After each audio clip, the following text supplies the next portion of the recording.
What's good, YouTube? It's your boy Abil Mahari here with another edition of MehariNation Sports Podcast here. Shout out to the entire LDBC. Shout out to the entire Lions Den basketball community, not boxing, basketball today.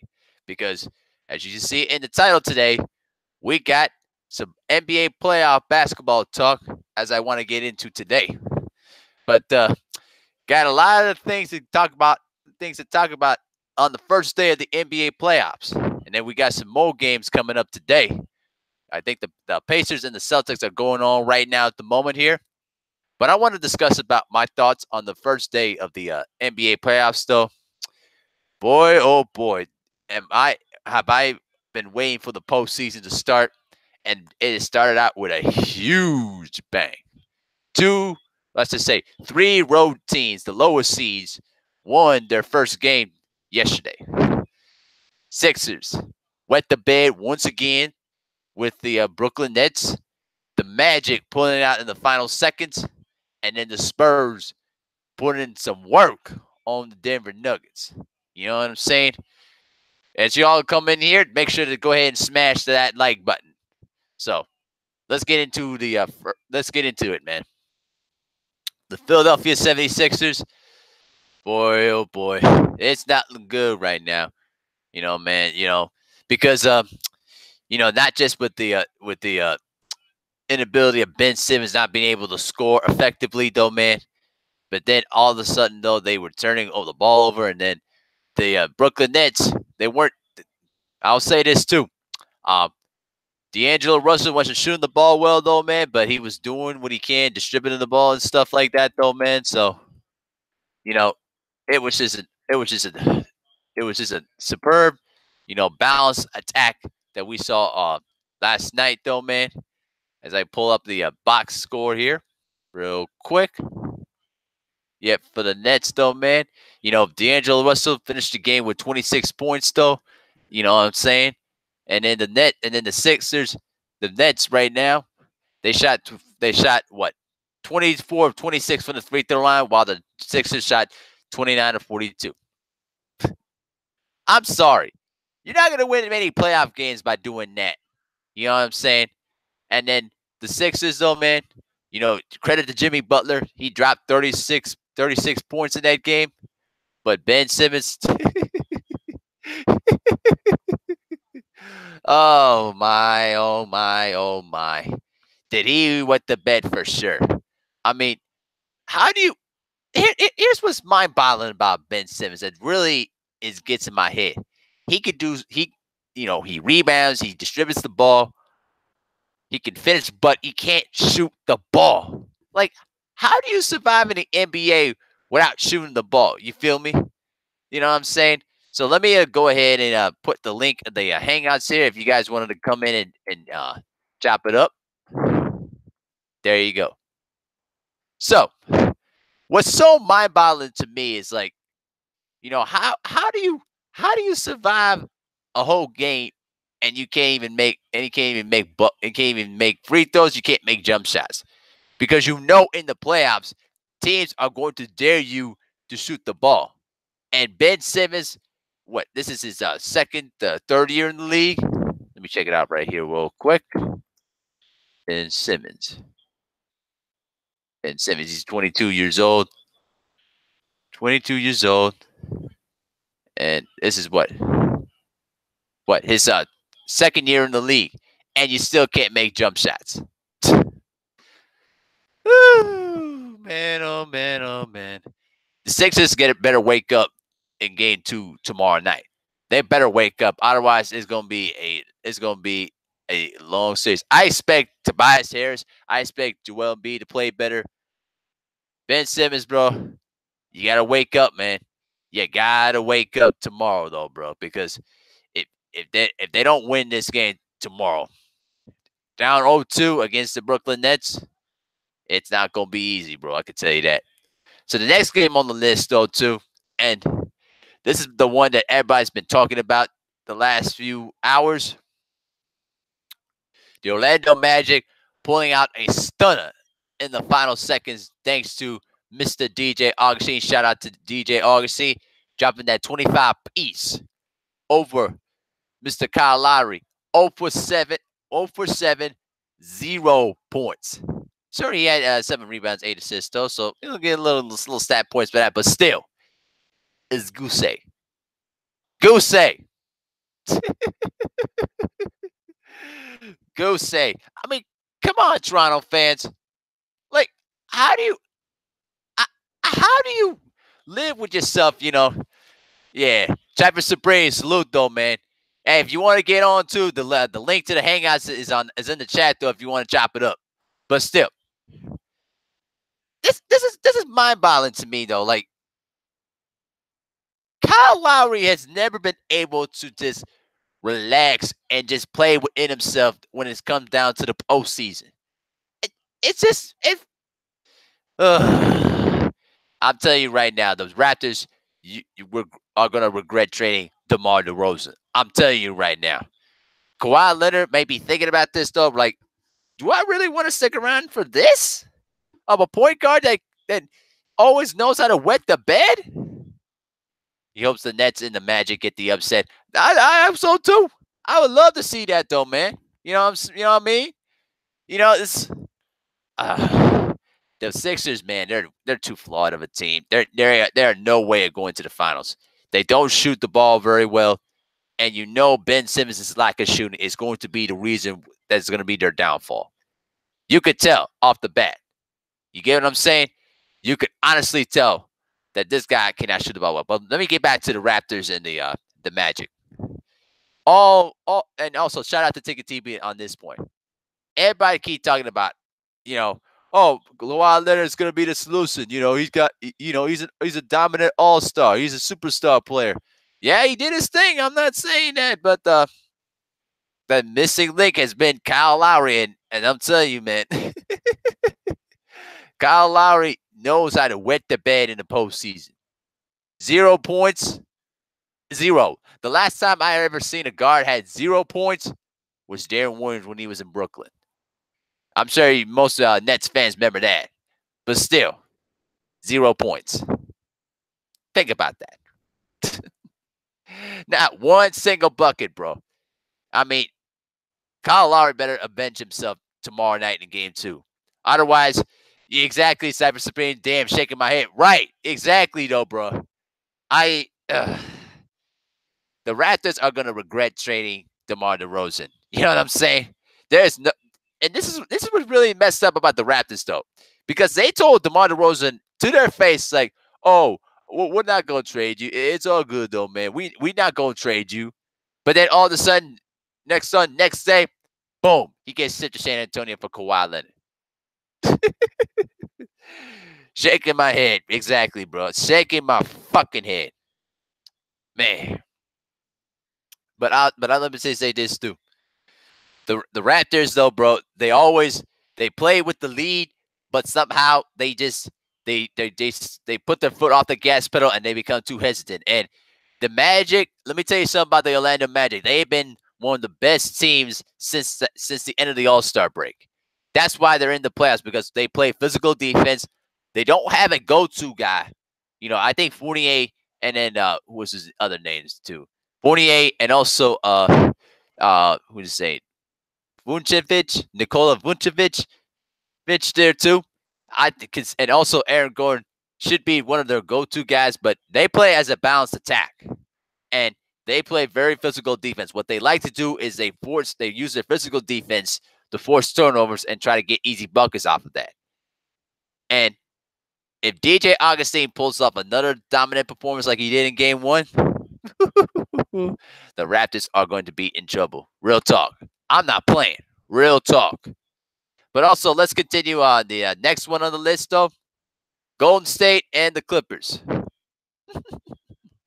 Let me tell you something. Patrick Beverley, tough as nails, though, bro, but he is a damn fool, bro. Honestly, if I ever even saw Patrick Beverley in the streets, though, bro, I'd punch him in the face. Real talk. If I were Kevin Durant, I'd punch him in the face. But, you got to make sure you got to play with your clothes, though. But, bro, that's embarrassing. Like, you're about, what, 6'1", 6'2", going against a 6'11" with a 7-foot wingspan and Kevin Durant. Sorry, bro. Sorry. I mean, that's embarrassing, bro. That's real embarrassing. And let me say this too: the referees. We could always talk about how much the referees influence series and shit like that. You know what?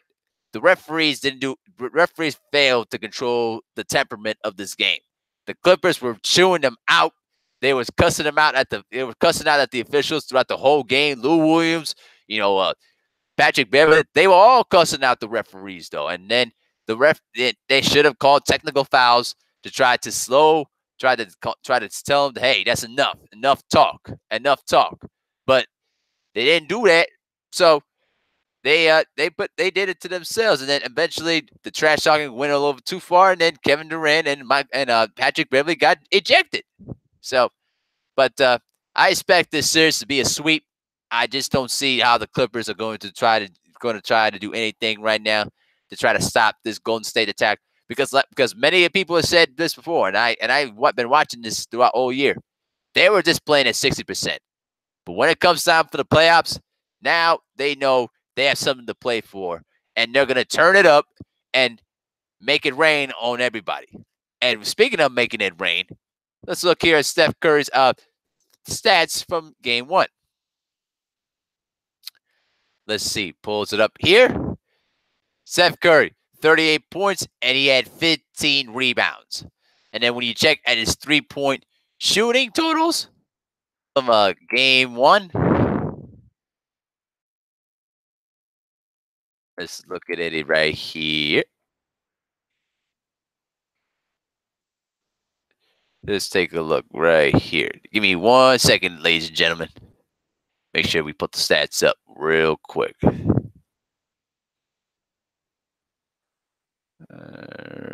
right.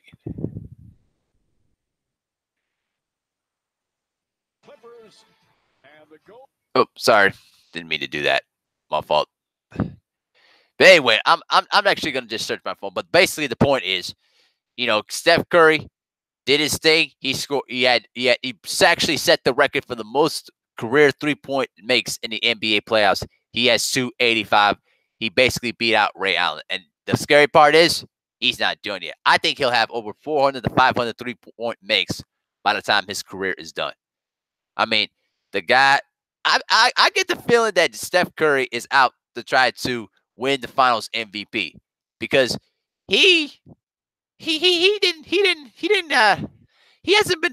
won a Finals MVP, which is surprising to me. The 2016 Finals. He unfortunately he had a subpar series, but he should have been Finals MVP. Okay, he had 8 made 3-pointers in that game. Yep, there you go. So 8 made threes, and I mean, there's nothing you could do when a guy gets hot. You know what I mean? And what's scary about what these Warriors is? They're not even at their peak yet, and they blew the Clippers out. I'm telling you this right down now, man.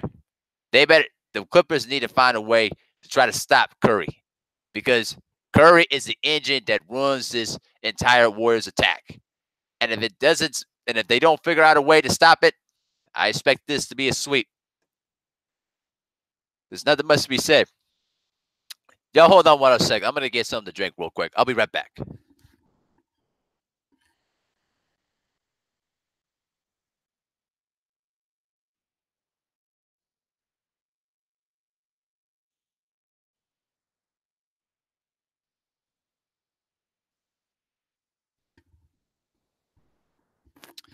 There we go. I'm back.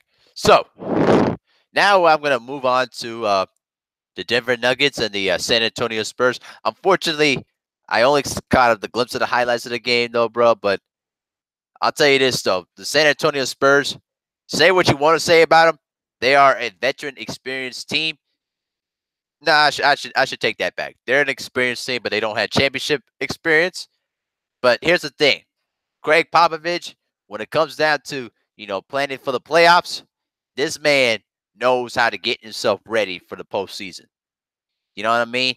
The scary part and the other thing, honestly, the thing is though too, I will say this though, with the Nuggets, this for most of these players, this was their first playoff series for most of them, other than Millsap and Who else? Millsap, and that's probably, and then also Mason Plumlee, and that's about it. But the Spurs, they always are ready for the playoffs because Greg Popovich is the Bill Belichick of the NBA. So honestly, though, man, you know, this should be a tough series, but I still think that the Nuggets will be able to figure themselves out and dominate and beat the Spurs probably in 5 games. But I'm telling you right now, the Spurs are a dangerous team, so they are not to be messed around with. And so I expect I expect the Nuggets to play better. I think they'll adjust more and try to use more, use more of Jokic in the post and try to space the floor there too, or just use them and high pick and roll too. So, I think the Nuggets will adjust and probably take game 2, but I'm anxious to see how this will turn out when the series moves out to San Antonio. So that's how I feel about that, though, man. But we got more playoff action coming up today. As I look at the halftime score between the Pacers and the Celtics, the Pacers are up 45-38. Mm-hmm. The Pacers coming in there. I tell you, here's one thing about these Indiana Pacers. Despite the fact that they lost their star player, Mister Victor Oladipo, the one thing I'll say about these Pacers, though, they compete. They're very competitive. They always play physical, and they always will hang around with you. And against the Celtics, though, the Celtics have not been playing their best basketball now, and this is the time where Kyrie Irving needs to wake up and take control of the team. Wow. Okay, 7 points. I was probably looking at the wrong stat though, because I was about to say Kyrie Irving is 0 points. No, that's not right. So, but the one thing I'll say about that series, Pacers are very dangerous. Yes, they are. Yes, they are. Especially how inconsistent the Celtics might be, and now you add the fact that Marcus Smart is also going to be hurt. Probably he's missing this game and probably the next game too. I'm telling you, man, the Pacers are not to be messed around with, bro. Especially on the road. You know what I mean? So no, and then also we got the let's see, we got the Thunder and the Blazers later on tonight, and then you got the Pistons and the Bucks. I'm telling you though, bro, I cannot wait for the Milwaukee Bucks, to see how they'll play in their first playoff appearance. What since I think probably since what 2004, I believe. I'm not sure. Let me check it out. Milwaukee Bucks. Research this real quick. Yeah, and I was told, and I've been checking around Twitter though too. The Milwaukee Bucks fans, they are ready, man. They are ready. You know what I mean? You know. So,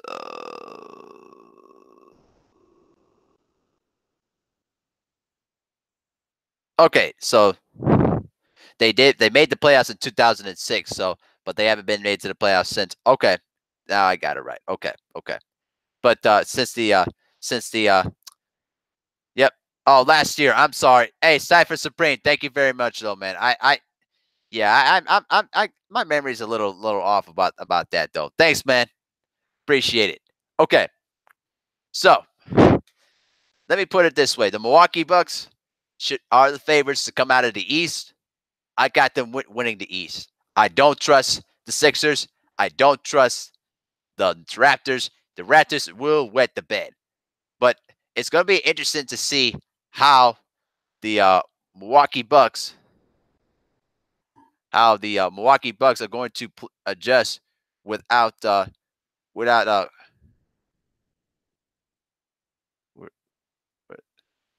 without their second best player there too. I forgot what is his name though, bro. My hangouts are tripping. Okay. Oh, Cypher Supreme, you try to get on? Okay, let me post it back on in again. Hold on. All right, man. Go ahead and try that one. See if that works for you. Okay.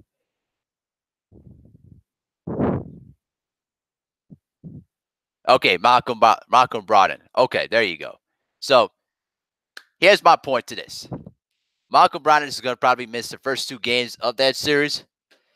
I'm anxious to see how the Bucks are going to respond without him. I think they'll do just fine because the Pistons right now, they're having their own problems to deal with. They're a lot. They don't have Blake Griffin. Let me try that another channel. Okay. Take your time. Take your time. You see, I'm anxious to see how the Milwaukee Bucks are going to do well. Are going to try to overcome Malcolm Brogdon's absence in this series. But I think they'll do just fine. But I think down the line, when they do get deep into the playoffs, we'll see what happens. But I think they'll do just fine against the Pistons. I don't see the Pistons being much of a threat. They probably maybe steal one game, maybe at their home floor. But other than that, I don't see them. I don't see them going anywhere. I think this will be a sweep or a 5-game series. You know what I mean? So we'll see. We'll see how that goes. But also, let me check all the other good stuff there. So that's pretty much the lineup of the entire playoffs. And also, we got the Jazz and the Rockets. That's going to be a very interesting series. Because the Jazz, very sound defensive team, especially in the matchups with Donovan Mitchell, bro. So, it's gonna be a very tight and interesting series to say the least, though, too. You know what I mean? So, so go ahead, Cypher Spirit. Take your time, though, bro. I'll be here. I'll be here pretty much all day, other than the other stuff I got to deal with, though, too. So, but yeah, though, man. But it's gonna be a very interesting playoffs, to say the least, though, man. A lot of interesting matchups. I'm gonna say this too about the Jazz and Rockets, though. The key element in that series is going to be how will the Jazz prevent the Rockets from chucking up all their threes and limiting James Harden's ability to break down the defense. You know what I'm saying? Because with the Rockets, everything starts and ends with James Harden. That's fact. There's no way to spin it. And I believe that James Harden belongs in that MVP conversation, obviously. But I think I have Giannis winning the MVP award. But it's gonna be a very tight series. But I have the Rockets winning that series, probably in this probably be a 6-game series, but I'll give the Rockets in 6. You know what I'm saying? So here's my 2 teams that I think they'll meet in the conference finals. I got the Milwaukee Bucks versus the Toronto Raptors, and then the Golden State Warriors versus probably the I might say Denver Nuggets, but I'm too hesitant about the Denver Nuggets at the moment. So that's probably the 2 teams that I see that are going to come on to the conference finals. And then I got the Golden State Warriors and the Milwaukee Bucks meeting in the NBA finals. And it's going to be a 6-game series. I had the Warriors winning that. And I have Steph Curry winning the MVP award for the NBA finals. His first one. I think this time around, I think that Steph Curry is going to try to come in there and prove that he should have been MVP award even before Kevin Durant. You go back to 2015 when they first met each other in the finals. They gave the MVP award to Andre Iguodala. You know what I mean? I'll give Andre Iguodala his props. He did a good job defensively against LeBron James, but that was the time where the Cavaliers lost Kevin Love and Kyrie Irving. You know what I'm saying? So I think this time around, Steph Curry is going out there on a mission. Bordex Thibodeau, what's happening, bro? Welcome to the channel, though, man. Appreciate you coming along. But yeah, I think this time around, I think Steph Curry is out to prove that he should have been Finals MVP. For all those times they've won the title.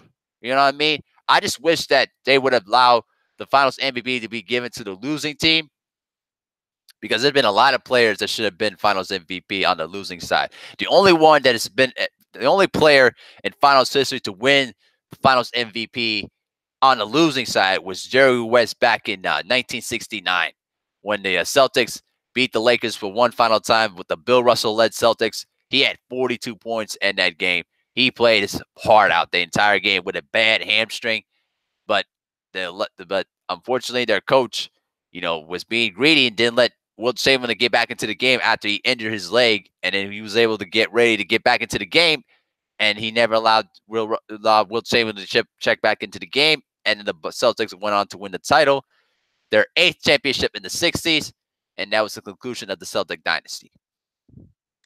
But yeah, but like I said though, bro, you know what I mean? I'd really believe that this is going to be one of those series that's going to be a lot of intriguing matchups. But I'm hoping and praying that we get to see competitive matchups. Just teams just play defense and just compete. I'm tired of all these chuck up threes. I'm tired of all this.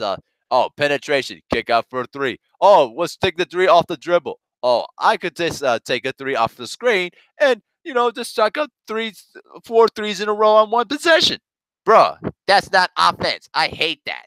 And speaking from a three-point shooter, yes, a three is all good and dandy if you got some movement out of that offense. But, I'm more of a guy that loves the old school way. Get the ball inside of the post there to your best post player. If it was a big guard or center or power forward, and then uses attention to draw out double teams, and then you can get overshot. It's like a cut to the basket, for a layup or a dunk, or another way to get an open 3-point shot off the double teams. That's how you use the 3-point shot effectively. Not all this chucking up stuff though, bro.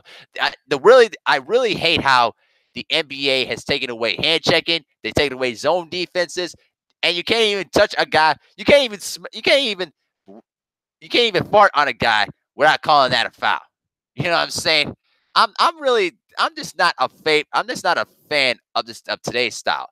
You know what I mean? But I'm really impressed with all the different athletes in today's NBA. But I'm just not a fan of the lack of defense we're seeing because these rules take away defense. How can you stop a guy if you can't play any simple defense on him or get physical with them? So I feel for a lot of these players that are saying, "Hey, these rules are not allowing us to play defense," and that's really the sad part, But that's how I feel about it. I've been watching the game since the 90s on the second 3P team. I was born in 92, during when the Bulls had their first 3P team. So unfortunately I was not able to see that. But during the second 3P team with, Rodman, Jordan, and Pippen, Kukoc, with Harper and also Longley, Winnington, Kerr, Bushler, that was team basketball in of itself there. And, all those guys played their roles. They didn't complain about anything about minutes or anything like that. Everybody just played their roles and they were winning because of it. And unfortunately, a lot of guys are more worried about, chucking threes. They're not willing to go in there, get into the trenches, and do all the dirty work necessary to help your team win. And unfortunately, that's what has lost. It's lost the art of the competitiveness in basketball. You know, I don't know. Maybe I'm just talking as a old school fan because honestly, though, actually, I have like a lot. I have like over 150 old school NBA basketball games from the 90s to the 80s, and one probably back from the mid 70s. You know what I'm saying? The only recent game I got is the 2016 finals and that famous Game 7. When the Cavaliers came back from that 3-1 deficit to beat the Warriors. But other than that, it's very hard for me to just watch the lack of defense and all this high scoring stuff. It gets so boring, and I feel for a lot of casual fans that want to see just competitive games. But how can you if one, guys are not willing to play defense, and two, how can you if the rules limits you to what you can do on defense? And that's what's frustrating about it. But I'm not blaming the players per se about it. I'm more blaming on the rules of how the NBA instituted these rules. You got to go back all the way towards the 90s when they took away hand checking. They took away defensive three. They took away zone defenses, what they called illegal defenses, where you can't double team a guy off on a zone or you can't double team a guy who doesn't have the basketball. That changed the game entirely because it allowed the game to be more wide open scoring. And unfortunately, the bad part is, you know, you can't even play a lot of these games without even calling it illegal defenses. and it ruined the game entirely. There's no 2-3 zone. There's no box and one. There's no 3-2 zone. You can only play man to man. Switch on pick and rolls. But even that, I don't like switch on pick and rolls, especially against top guards, because they know how to use it to create mismatches, which is a great strategy. But it just really, I just really hated it because it just takes away the purpose of defense. But that's just how I kind of feel about it. You know what I mean? So y'all hold on one second. I gotta take care of this call real quick. I'll just be right back.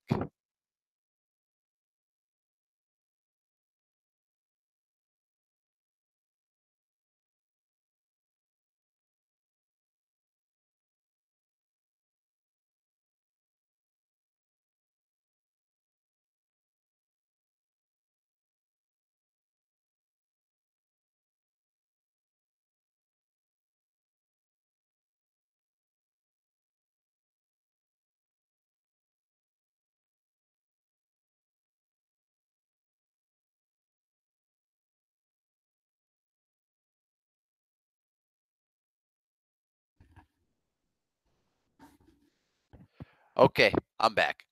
So now, the next thing I'm going to next topic I want to talk about. I'm going to start my countdown of the top 10 greatest first round series of all time. Now, these are subjective. I thought about this very thoroughly, with just watching the games and how they turned out. So here goes my first one is at number 10. One of my favorite first round series. You got to go all the way back to 2009. The uh, I got the Boston Celtics versus my Chicago Bulls during the 2009 NBA playoffs.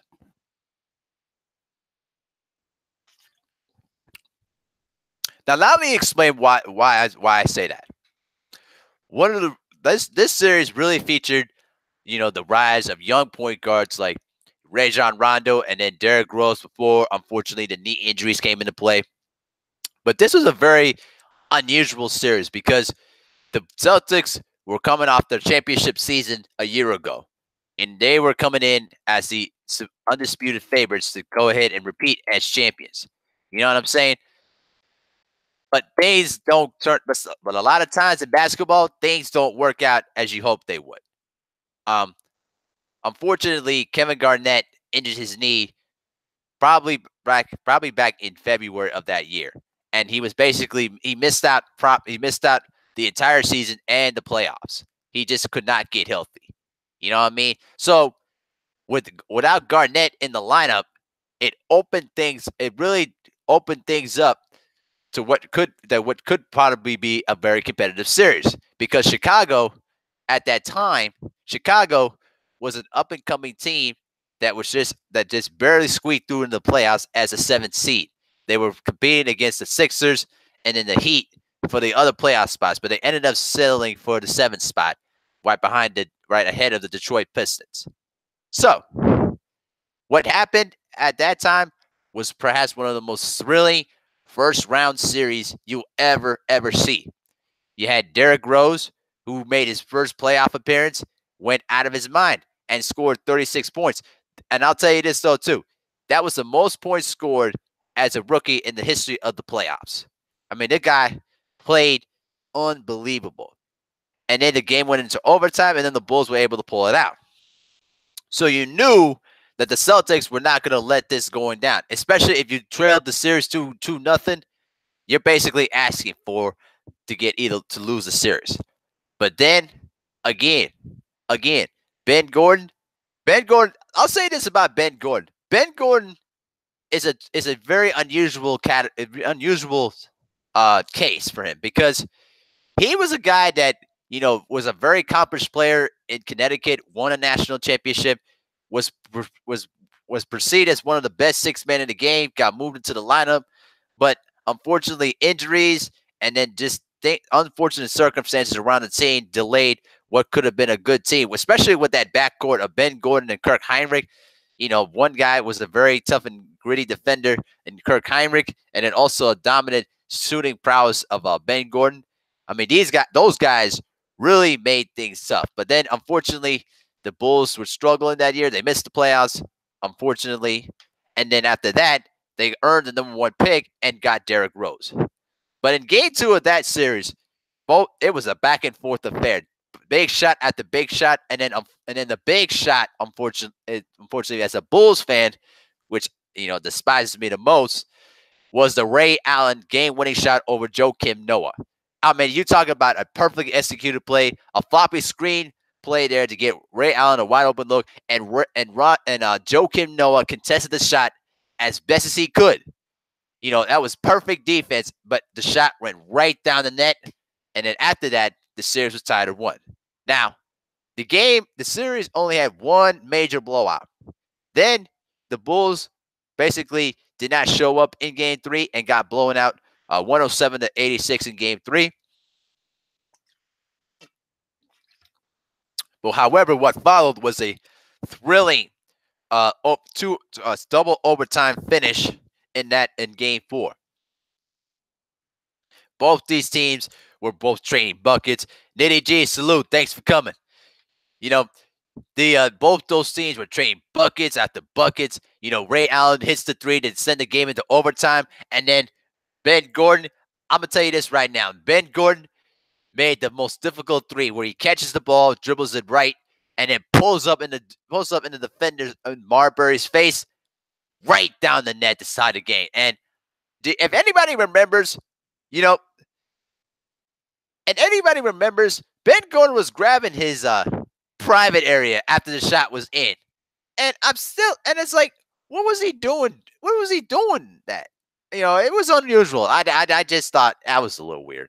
But the game went into double overtime, and the Bulls were not taking advantage of free throws. I mean, they were missing critical free throws in the overtime and in the second overtime, but they were able to make enough free throws to pull out the game and win it in double overtime to tie the series at 2 games apiece.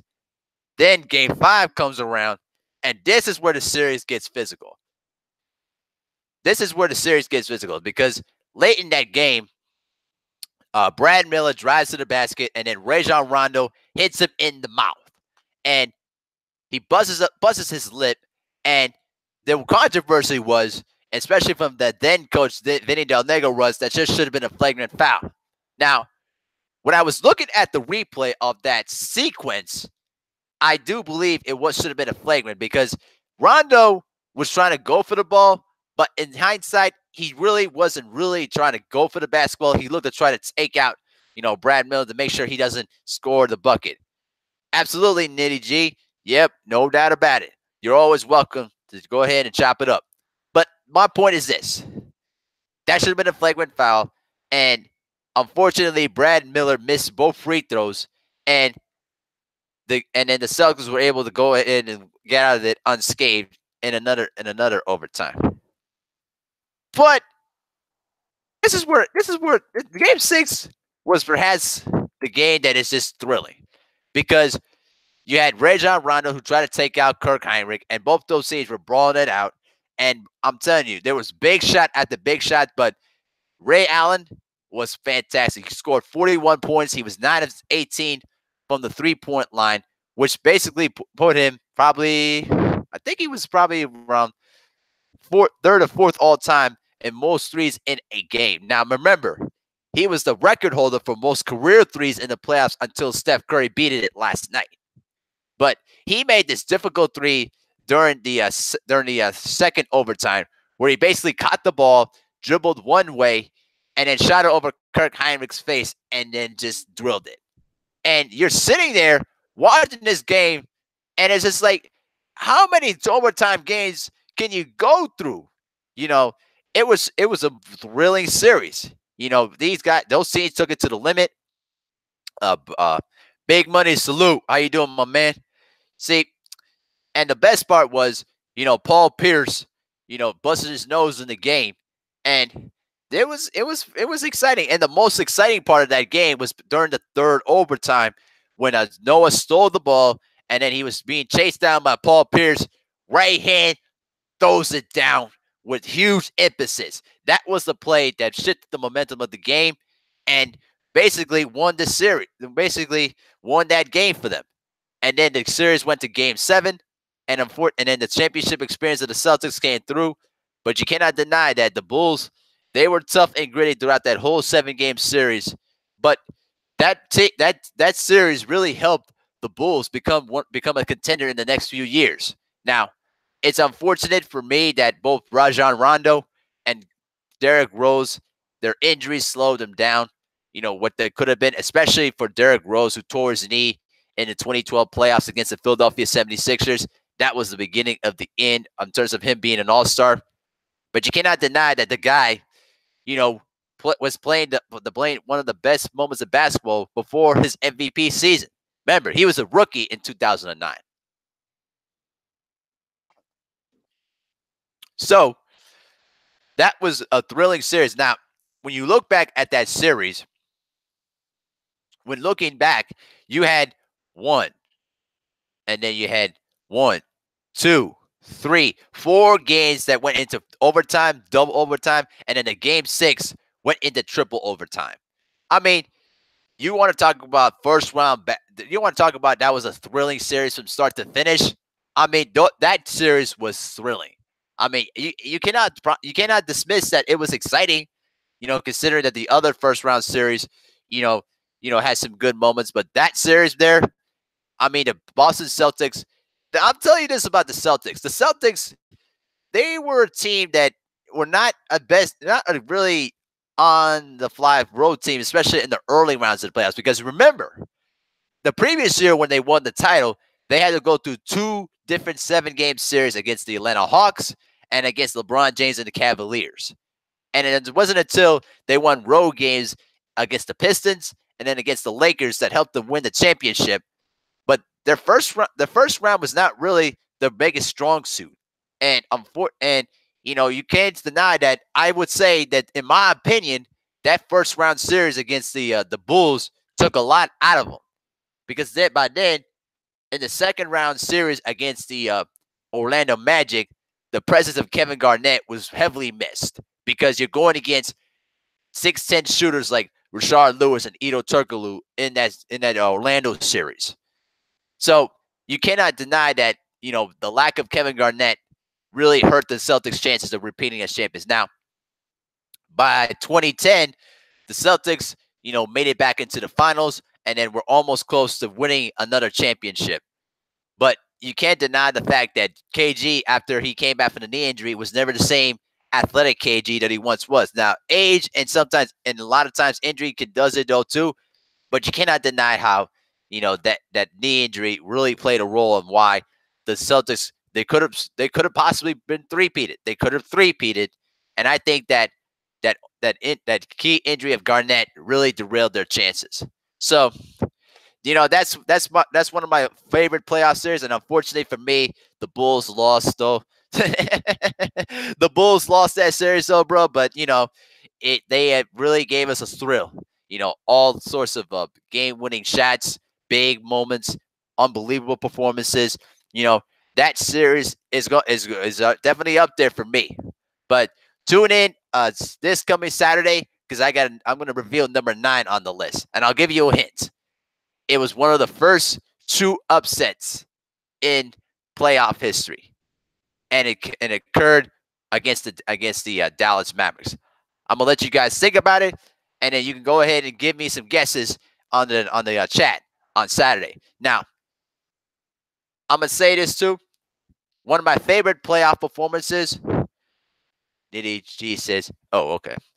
She projected the same. Okay, so I think she was trying to say that, as a Bulls fan, watching that series was. I know that series really got the edge of my seat, and it just made me love the Bulls again, because during that time, after the Bulls dynasty broke up, it was very hard to be a Bulls fan.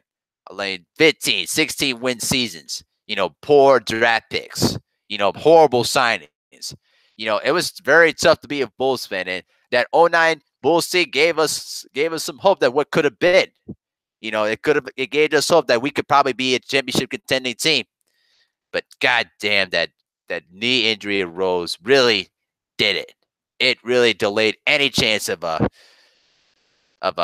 winning a possible championship. Now, against the big three, that would have been different. But boy, we were close. I think if we had another offensive threat with Rose, I think we would have beaten them. We would have gotten them. But that's how it is, though, man. And you can't. There's always going to be bad breaks and bad luck, and ever since the championship dynasty ended, we've always been on the receiving end of bad luck. Okay, link ain't working. Okay. Let me see here, King Louis. I think I probably. Oh yeah, 94 against the Knicks. Don't worry, I'm gonna get into that in a moment here. He said the link ain't working. Okay. Hey, King Louis, if you put your email in the Hangouts on my phone there, I'll send the link out to you. Okay. I'll send out the link to you if you could put your email in the Hangouts. Okay. So. Yeah, Nitty D, the 94 against the Knicks. Let me tell you something right now. I actually, for the first time, I had the stomach to watch the Game 7 against the Knicks, but it pissed me off because there is no way we should have never been in a Game 7 against the Knicks if it wasn't for that stupid call by Hugh Hollins in Game 5 when Hubert Davis controversy. There's no way that should have never happened. It was after the play, the block was made, he just fell, and you call that a foul? Are you kidding me? Oh man. Unfortunately, I had to watch the tape again. Oh, I had the stomach and I literally wanted to throw up. Literally. It was the most egregious, bogus call I have ever seen in my life. Bar none, bro. He said, "Remember, instead of Tim Duncan and Tracy McGrady, we end up getting Ron Mercer and Eddie Robinson." Oh yeah, absolutely. In fact, the funny thing was that Tim Duncan actually was ready to sign with the Orlando Magic to play with Tracy McGrady and Grant Hill, but because Doc Rivers said, "Oh, I can't allow you to let your family travel with us in the team flights." That was the straw that broke the camel's back. You know what I'm saying? Because then, let me try to hang out. Let me try to link again. See if that works. So,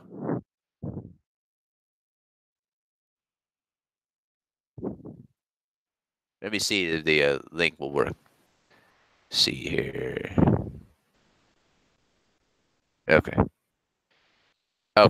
So, as I was saying though too. As I was saying, the worst part is that we had a chance to win, to get one of those players though, bro, and we just didn't. And what really killed. Okay, King Louis, I got you, man. Okay, I'm gonna go ahead and email the link to you right now. All right, give me 1 second. As I'm taking care of this, though, as I was saying, the worst part is though, man, is that we had opportunities to get Tracy McGrady, Tim Duncan, but unfortunately, the sad part is you had a cheap owner and Mr. Jerry Reinsdorf and Jerry Krause that wasn't willing to spend the money to try to get one of those players. And that played a part in it. And don't get me started with Ron Mercer. Ron Mercer, bro. Ron Mercer's a bust. Ron Mercer was a bum ass motherfucker, though, man. I ain't got no respect for him, bro. None. Now, let me make sure I sent out the right link here. Okay. There we go. All right. Okay. Yep. Facts. Hey, exactly. Hey, Cypher Supreme, my brother. If you could push your email in the chat though, bro, I'll send you a link right away for you. Okay. If you're still there, go ahead and put your email in the chat, and you can go ahead and jump on. King Louis, I just sent the email to you, brother, so you can go ahead and jump on, and we can go ahead and chop it up. Yeah, man. I mean, my Bulls, though, bro, we got 6 championships, but you know what, bro? The sad part is we just never been able to get the lucky breaks that is needed. Hey, Slit the Jab, what's going on, bro? Salute, family. What's going on, man? I So, got hacked last night. No, you my know what? YouTube got hacked last night. Like I was on screen, and the Right. cat kicked me off my own screen, and it was still going. And I joined it, and when I rejoined it, probably like 30 minutes later, it kicked everybody off. So when I go back to try to think it's the first thing, I go to my video. It's a pussy. It's my cover photo. Nigga changed my cover photo. Nigga changed my real photo. I had to go get a VPN last night. God damn, bro. Damn, Real bro. talk. That's just shady, though, bro. They That's idiots, crazy. though. Yeah, man. So, sorry that happened to you, bro. But let's go ahead. So I'm gonna go ahead and try to chop it up these playoffs, though, bro. But Okay.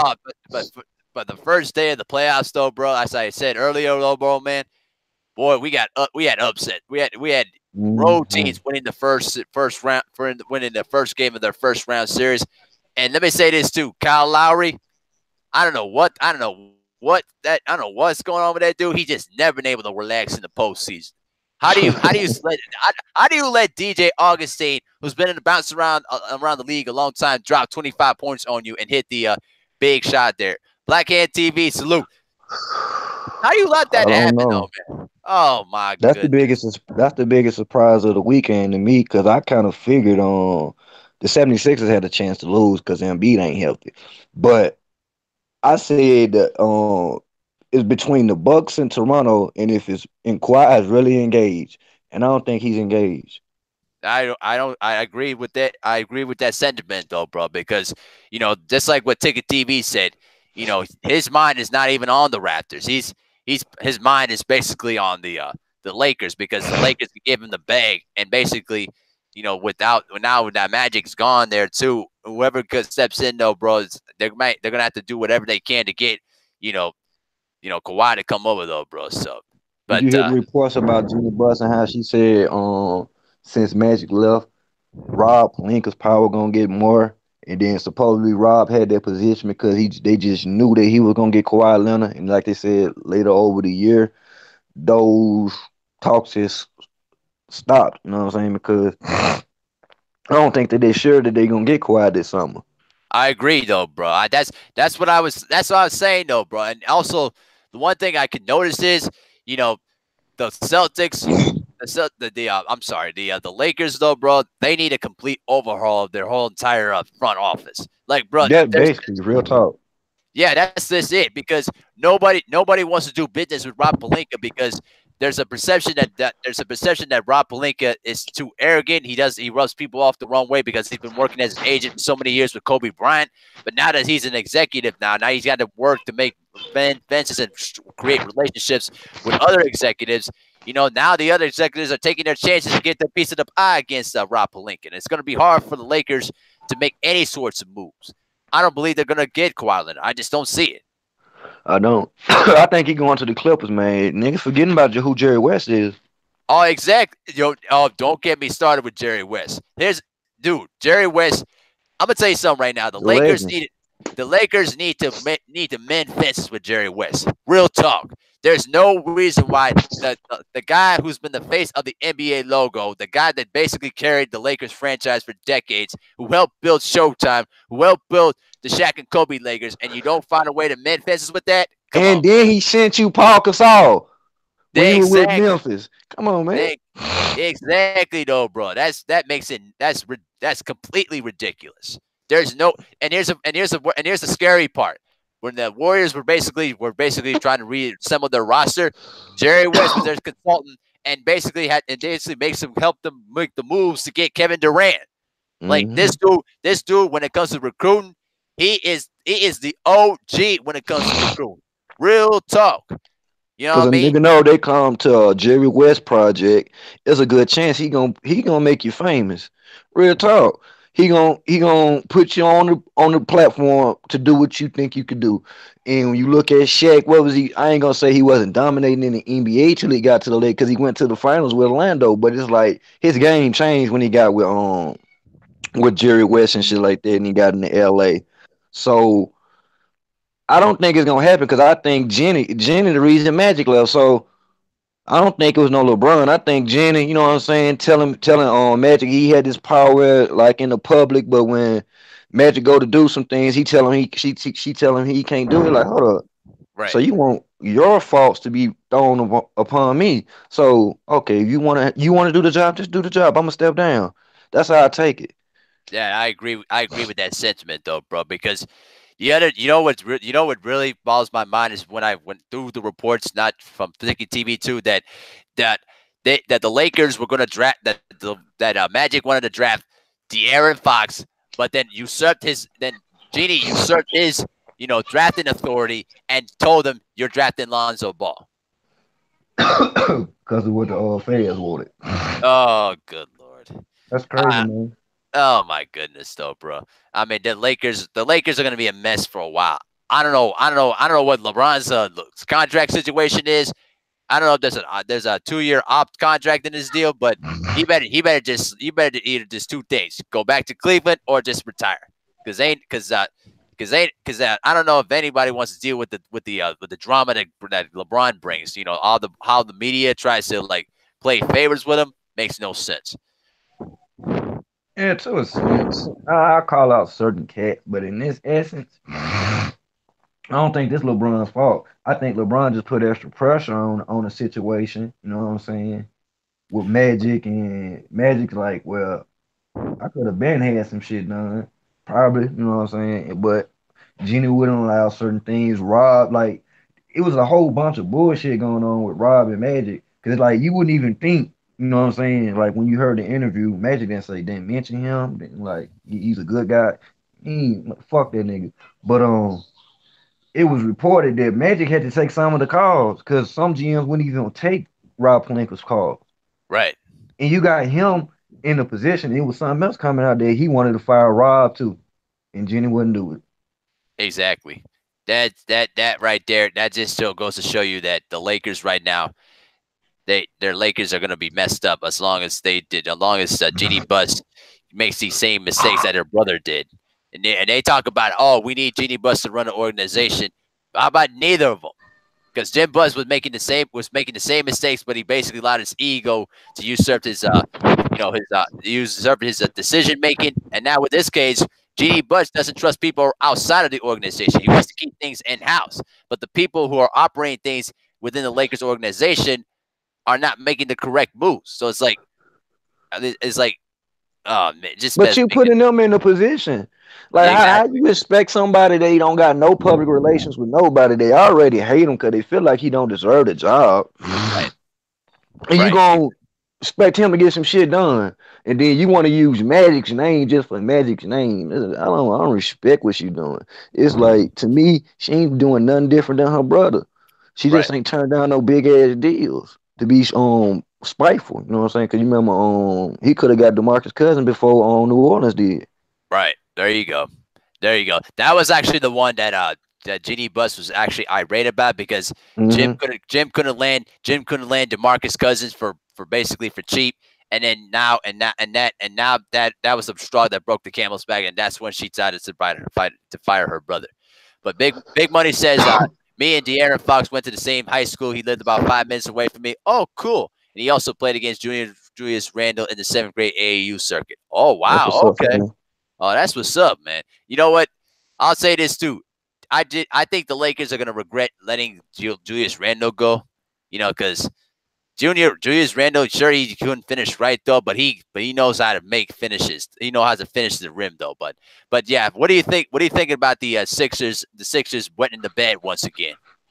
Ooh, I think Brett Brown shouldn't even had this job this year, but they got too many, bro. They don't have a coach. They got too many weapons. I feel like they should have traded Ben Simmons and kept Foles. And I know that's not like that. It might be controversial because I truly feel you do not stop learning how to shoot as a scorer. It was something wrong with that boy. Period. Right.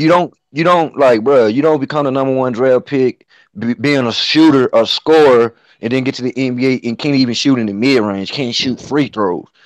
So when that nerve thing came out, like that makes sense. You know what I'm saying? Cause just think about nerves in your shoulders. And, you that shit. You gotta have all your fluent motion, and any type of hitch, any type of twitch inside that shoulder, it can affect his shot. So I feel like with Joel Embiid and Ben Simmons, you can't scratch the flow. Nope.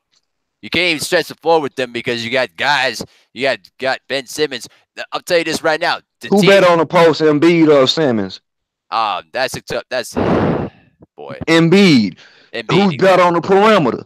Embiid. Embiid. So it's like you can put Ben at the bottom and have Embiid, but you really you cutting yourself short. So I feel like, bro, if this man ain't gonna learn how to shoot, bro, they should have got rid of him, got something for him, Right. Guy. That. because you Yeah. Go got a ahead. whole team of shooters, and he's not doing what he need to be doing, bro. I'm just being 1,000. So I feel like it's Ben Simmons a little bit. You know what he did last year? 1 point. Oh yeah, absolutely. Nigga had 1 point in a playoff game. Not trying to down talk bro, but it's like he's holding that offense back, bro, with without his ability to shoot because say he like to go to that corner. Right. They not on him. They dropping down on Embiid, or Embiid got to stretch, and then you gotta send Jimmy Butler in there to slash or something. Like, man, bro, when you can have a post game, and when they drop down on Embiid, you can kick it to shooters, Right. or And don't kick it to Embiid, and on Simmons, and Simmons dribble this shit right to you. right. Fucked That up spacing. the space is going to be very limited too. I don't understand how you come into this league. You don't have a jump shot, a basic jump shot. When I was watching him in LSU, he tried to shoot. He tried to shoot right-handed free throws early in the year, and then he switched to left-handed free throws. Mm. That's a telling sign for me. Like, bro, you didn't even learn how to shoot the ball when you were starting to learn how to play basketball. But the Man, man no. got handles. He can get to that hole. It's really Yep. his height and his ball control that makes him like that. But still, you could take that away from him in the playoffs and stuff like that, and force him to shoot. You know what I'm saying? Right. No, I agree. I definitely agree with that. Dave Thomas just put up a funny question: who was a better three-point shooter, Shaq or Rodman? Man, that's funny. I don't even know. That's hilarious, though, bro. But outside with Rodman because Rodman did had a decent stroke. He just didn't care about offense. Never cared about offense. He just wanted to defend and rebound. That's all he wanted to do. So, but I'm gonna want to make a comment about the San Antonio Spurs and the Denver Nuggets. That series. Yes. That I've been series. following the Nuggets too. Tough. Oh yeah, they are a very tough team. I'm very impressed with Jokic this season. Having about 500 assists this season, the first person to do it since Will Chamberlain. Dude knows how to pass in the post. But here's the thing with the Spurs. With Greg Popovich as your coach, he's the Bill. Like I said, he's the Bill Belichick of the NBA coaches. He knows how to break down the weaknesses of your team and make you play their style. And that's what I saw out of that game tonight. Because I had to quickly watch the game after I saw Carissa Shields destroy Christina Hammer. Beautiful boxing exhibition to say. Shout out to her. But the one thing I was very impressed with the Spurs though is that they were able to deny Jokic the opportunities to try to get some scores there. You know what I mean? So, but it was a very impressive performance. I think the Nuggets will just talk all over you. What's that? Hold up, you good? I'm talking to my wife. You good? My bad. Okay. I think the Nuggets are going to adjust and probably play better in game 2. I think that the Sixers better wake up in game 2. They better wake up, especially against a Nets team that has been playing excellent basketball since the All-Star break. Woo! With them Spurs and Nuggets. Yeah. That was a bad matchup for them. They were playing bad going into the playoffs, though. You just look at the Nuggets. Where they was at, I didn't expect them. I said last year, that team, if they can get a high seed, they can knock a team off. You know what I'm saying? Because they got the talent. It's just this last year they weren't even in the playoffs. So this year they do what they do. I'm like, they for sure gonna win. But I just start seeing they last 5 games and shit like that, and I'm seeing Nurkic struggle. Yep. Agreed. I definitely agree. I wouldn't be surprised if the Spurs find a way to upset the Nuggets at all. Yeah, it's I a lot of cats calling that a 7 game upset. agreed. Agreed. I think for me, it's going to be a question. I'm going to be more in tune with the Raptors and the Magic series. I'm anxious to see how Kyle Lowry bounced back from that 0 point performance. 0 points, bro. I don't think the Magic got a chance in hell. He probably just took 1 game. You remember when the Bulls beat LeBron Oh yeah. Oh in yeah. I remember that. Miami, Oh and yeah. then they went 4-0 theirs after that 1 game.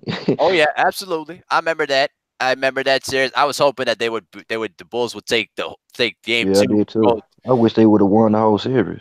I know. It was obviously the golden chance to get a championship though, and then the next year Rose tears his knee and it was over. Yeah. Yeah, man. So Nitty G said I'm a little older, but in high school I played against Dwayne Wade, Darius Miles, Quentin Richardson, Corey McGetty, Eddie Curry, Luther Head, and was it D That Brown? boy, that boy from Chicago. Oh yeah, oh yeah. Wow. You played against Dwayne Wade though, bro. I was gonna comment too. Dwayne Wade and I actually watched Dwayne Wade when Marquette was actually in Minneapolis during the regional finals when they were playing against Pittsburgh and Kentucky. Boy, oh boy, he put on a massive show. He put on a triple double against Kentucky in the regional finals to get them to the Final Four. Unbelievable performance, though, bro. That showed in America that Dwayne Wade is for real. You know. Oh, the first showings of the Flash. Oh yeah, first showings of the Flash, and he basically lit the Metrodome on fire that time. So Young Wade was a monster. If you just oh look at what he did at his age and when coming in the NBA, man, he was a monster. okay, D Brown. Okay, thanks, Nitty G.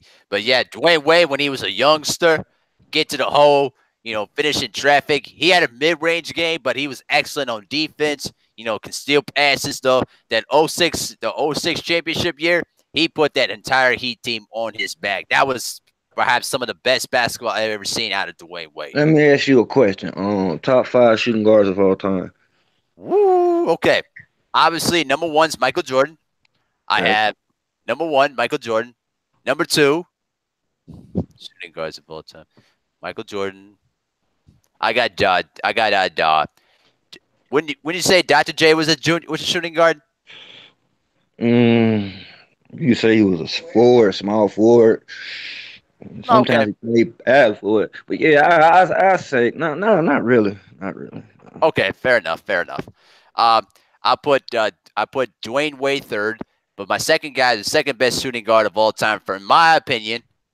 Hmm. Kobe Bryant, Oh, man. Kobe Bryant. I'm sorry. I was actually by my mind was blanking for a moment. So I had Jordan, Kobe, Dr. J, Dwayne Wade, and then the fifth guy, best shooting guard of all time. I'm gonna go with Tracy McGrady. Tracy McGrady. You're going over Tracy over on Reggie Miller. Ooh. Well, here's the thing about with Reggie though, bro. With Reggie, for me, he made clutch shots though, and man, he always at the edge of my seat anytime the Bulls came, anytime we had to face him Ray in Allen. Ray Ray Allen. Allen. That Yeah, boy hit game winners. That's all he did was hit game winners. oh yeah, man. Especially when Jesus he did. Swordworth. Oh, Jesus Shuttleworth. Oh, you know what? And here's the other thing. Here's another thing that makes me mad to this day. The Timberwolves drafted Ray Allen in the '96 draft, but that they traded him for Stephon Marbury. Mm-mm-mm.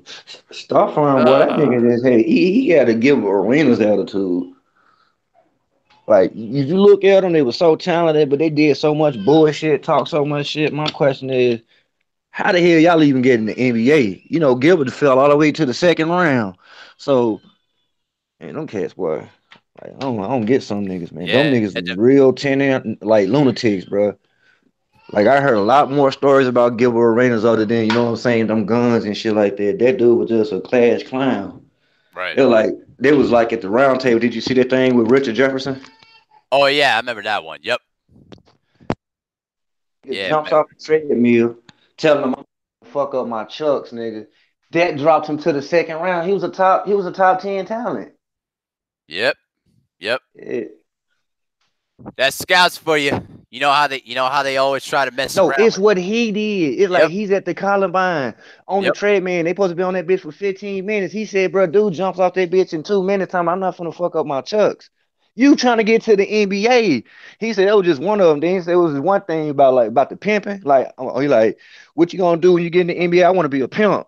And the dude was like, excuse me, can you say it again? Like, I want to be an international pimp. He said, if you think you're gonna come in the NBA with that sexiness, chauvinistic attitude, and that nigga just laughed in his face. Give it arenas. Like, yep. bro, that nigga didn't take it serious. Nigga I, crazy. I know, bro. I know. I feel you on that, though, bro. But let me ask you your top five shooting guards of all time. Basically, Michael. I got Michael, Kobe, Dwayne Wade, Ray Allen, and Reggie Miller. All right, all right. Some respect, respect. I would say this though. If you asked me to replace Tracy McGrady with Reggie Miller, I wouldn't have a problem with that either. Not just Reggie Miller, Ray Allen. I had to Oh take yeah. Ray Allen out of there Oh because yeah. Tracy had hella skills and talent. He just never did shit. Well, yeah, I agree with that. I think because also he also dealt with injuries, especially when he was in Houston. But also you got to consider the fact when he was in Orlando, they were supposed to be the Grant Hill Tracy McGrady combination to get them past in the East. Well, But you know Grant Hill Tracy came, McGrady. I mean, on Grant Hill was never really Grant Hill. I know. Yeah, Because exactly. arguably a lot of cats say Christian Lanley is the best player, college player, recognized. But if you just look at what a nigga was doing, I say Grant Hill was the best college player of all time. Oh yeah, absolutely though, bro. Real Nitty G, talk. yeah, Nitty G says, yeah, me and Dwayne Wade graduated in the same year in 2000. I played against him in the 1999 sectional playoffs, and they beat us by 30. Wow, wow. Let me say this though, Nitty G. I'm sure there's no shame of losing to probably a future Hall of Famer. Honestly, real talk. You know what I'm Say what? saying? No, I'm saying like there's no shame of of losing against probably one of the greatest shooting guards in the game. Facts. Top Yeah. five for sure. Top five, absolutely though, bro. So you know, but yeah, I'm actually can't wait for all the other playoffs on drama to unfold though, bro. So it's gonna be a very interesting playoff lineup to say the Hey, least of it. somebody said the Clippers gonna get the Warriors some problems. Yeah, not gonna happen. I said Not before gonna though. I happen. said before earlier in the live stream that the Clippers are gonna get swept though, bro. Because listen, Curry They is ain't gonna got no superstar, man. And Curry, no. bro, ever since his eyes got right, bro, since like they said they put them contacts in his eyes because he was seeing double vision. The Yep, man shooting over 60%, bro, from the field. yep. I agree. Stupid shit. Stupid shit, man. That nigga boy, hey, that look like MVP Steph Curry right now. We finna see some shit. You know what? I actually will say this though. I think he's out to prove he's going to get a Finals MVP too. I think he wants it more because with Durant winning the last few ones, and then actually with Iguodala winning one in 2015, I think he wants to win one just to put I it on think his legacy. Iguodala not did it on purpose, but they stole that from man. Steph Curry should have won that MVP. How the fuck Iguodala get the MVP when LeBron James damn near score a 40-point triple double, average a 40-point triple double against Right. you? Only That's thing it changed, you changed the flow of the offense when you got inserted into the starting lineup, and they say that made you the most valuable player when Steph was averaging 25. that made no Uh, sense. yeah, they stole that shit from him. I And know. then once you get KD taking all the big shots, so it's hard. You know what I'm saying? No, agreed. I definitely agree though, bro. He said the Nitty G says, bro, the crazy thing is that he wasn't even the best player on his team that year. Agreed though, bro. That see, I will always people are always gonna say that Kevin Durant is the reason why the NBA is the way it is now, bro. You got to go all the way back before when the decision. There have been big three teams in the past, but Mm-hmm. it's just not as publicized in No, you never today. seen them. You never seen them in their prime, folks. When you talking about in the past, you'll see Kevin Garnett. You know what I'm saying? Them they was all on in their 30s past their primes and shit like that, but still had some good years of basketball. When you look at Karl Malone, Gary Payton going up there with Kobe and Shaq, they was man, bro. Karl Malone retired the next season, Exactly, and and then we knew Gary Payton wasn't. But listen, to see two MVPs in their prime on the same team ain't mhm. never been done.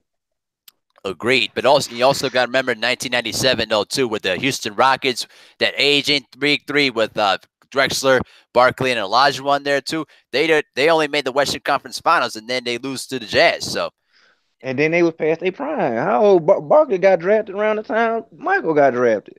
there you And go. then you got Clyde Drexler 92, what was it, 92 finals? 92 Finals when they lost to Michael. So you know what I'm saying? That nigga played Michael. This nigga's from the 80s. You talk about this man been in the NBA past his prime. Kevin Durant was entering his prime. Real shit Right. when he got with them boys. Right, exactly. So I think that argument is just like completely debunked because the media is upset that LeBron hasn't been winning championships, but KD has, and he always keeps putting the royal fuck to LeBron James's so-called legacy or chances to win a championship, though, bro. Like, bro, They want him to be better than LeBron. I mean Michael Jordan so bad. oh yeah, no They doubt really about it. do. Yeah, but there's not, And but that's it's not. boat been shipped and sailed. Oh yeah, absolutely, 100% agreed. Okay, man. So I'm gonna go ahead and go and get this all wrapped up, bro. So, but thanks for coming on. I apologize about the links, though, bro. You know, it's You just good, bro. yeah, for sure. Do you want to give any last words before I shut it down? Man, I enjoyed this and I'm glad for the opportunity. Y'all boys hit that like button. If you're new to the channel, subscribe to my boy Abel. He breaks down it raw. He gives you his aspect and he gives you a lot. He gives you a lot to look at, especially with these sports he did the NCAA, he doing the playoffs.